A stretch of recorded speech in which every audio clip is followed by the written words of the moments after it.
અમરેલી જિલ્લાના ધારીના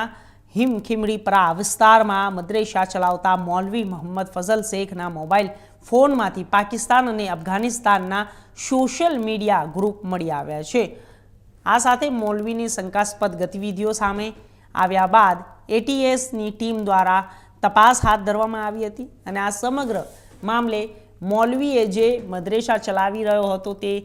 ગેરકાયદેસર જમીન પર હોવાનું સામે આવતા તંત્રનું બુલડોઝર ફેરવી દઈ મદ્રેસા જમીન દોસ્ત કરી દેવામાં આવ્યું હતું। ત્યારે ધારીના હિમખીમડીપરા વિસ્તારમાં મદ્રેસાનું ડિમોલેશન પ્રક્રિયા દરમિયાન કોઈ અનિચ્છનીય બનાવ ન બને તે માટે ચુસ્ત પોલીસ બંદોબસ્ત ગોઠવવામાં આવ્યો, જેમાં 2 ડીવાયએસપી, 3 પીઆઈ તેમજ મોટો પોલીસનો કાફલો ખડકી દેવામાં આવ્યો હતો અને પ્રાંત અધિકારી અને મામલતદારની હાજરીમાં આ મદ્રેસાને જમીન દોસ્ત કરી દેવામાં આવ્યું હતું। ધારી પોલીસ સ્ટેશનમાં હિમખીમડી વિસ્તાર આવેલો છે, ત્યાં દિને મોહમ્મદી કરીને એક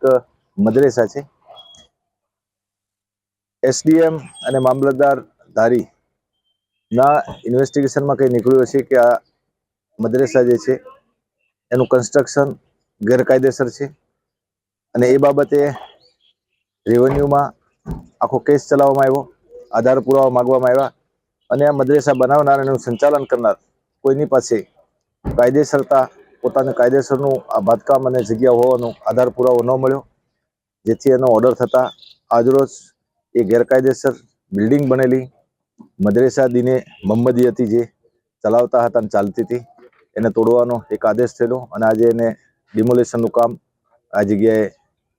ચાલુ છે। આ બંદોબસ્તમાં 2 ડીવાયએસપી, 3 પીઆઈ અને જરૂરિયાત મુજબની તમામ પોલીસ રાયોટ સિસ્ટમને કંટ્રોલ કરવાની જે પેટર્ન છે એ અને બોડી વોર્ન કેમેરા, હેલ્મેટ, લાઠી, જેકેટ, તમામ પ્રકાર tear gas, cell, gas gun તમામ સાથે અને કોઈ જો માથાકૂટ કરે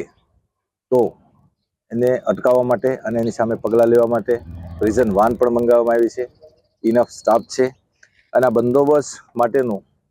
જિલ્લા પોલીસ અધિક્ષક શ્રી સંજય ખરાજ સાહેબે ગઈકાલે એઝ એ ડીવાયએસપી, હું અત્યારે આસિસ્ટન્ટ એડિશનલ એસપી ધારીના ચાર્જમાં છું, પીઆર રાઠોડ, અમારી સાથે પણ માર્ગદર્શન બાબતે ડિટેલમાં ચર્ચા કરવામાં આવેલી, સૂચનાઓ આપવામાં આવેલી, શું ધ્યાન રાખવાનું છે, બંદોબસ્ત કેવી રીતે રાખવાનો છે, શું કરશું, કેવી રીતે કરશું, એની એડવાન્સ બ્રીફિંગ